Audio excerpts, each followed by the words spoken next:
This lesson will review different types of resources that will be helpful to you, not only in this class, but in future classes throughout the Public Relations Master's Program. In fact, I hope that one of the things you take away from this particular lesson may be a new habit. I hope, if you're not there already, that you get in the habit of reading something related to your professional development on a regular basis for the rest of your career.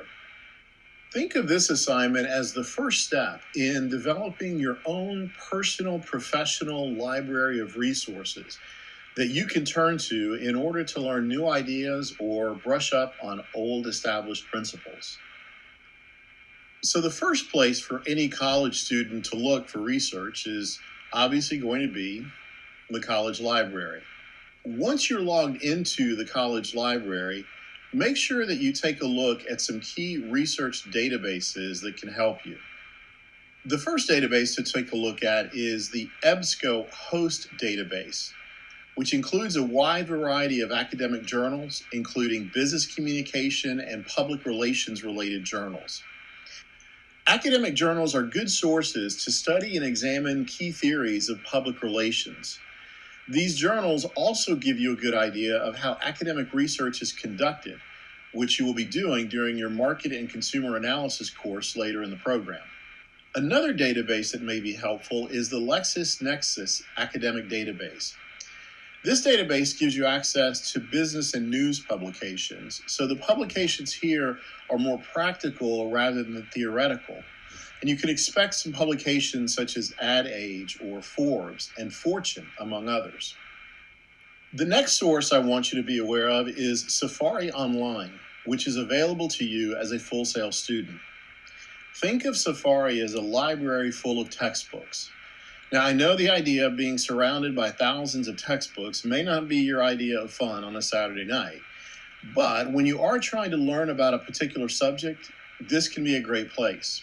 Just by searching the topic public relations gives you access to over 32,000 different books and 122 different videos. Now, obviously, if you wanted to search on more specific terms, you might get more narrow results that would be even more relevant to what you're looking for. You will notice that some of the assigned readings this month are going to come from Safari, so it will be to your benefit to get familiar with Safari and how it works. But I also think it will be a helpful tool for you even beyond this class.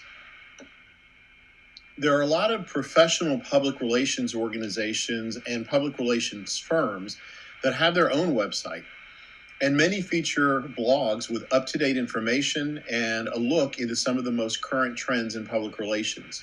Here's one of them. As a start, one of the websites that should be a part of your ongoing research tool is Edelman. Edelman is one of the largest and most respected public relations firms in the world. Their blogs include ideas from some of the most impressive thought leaders in the industry.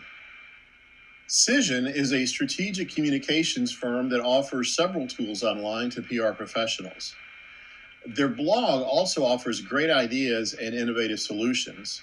Now, you may know of other websites and other blogs that offer good PR resources, and in fact, part of this week's discussion post is going to ask you to find some of those resources that can be added into what I hope will be your ever-growing professional personal library.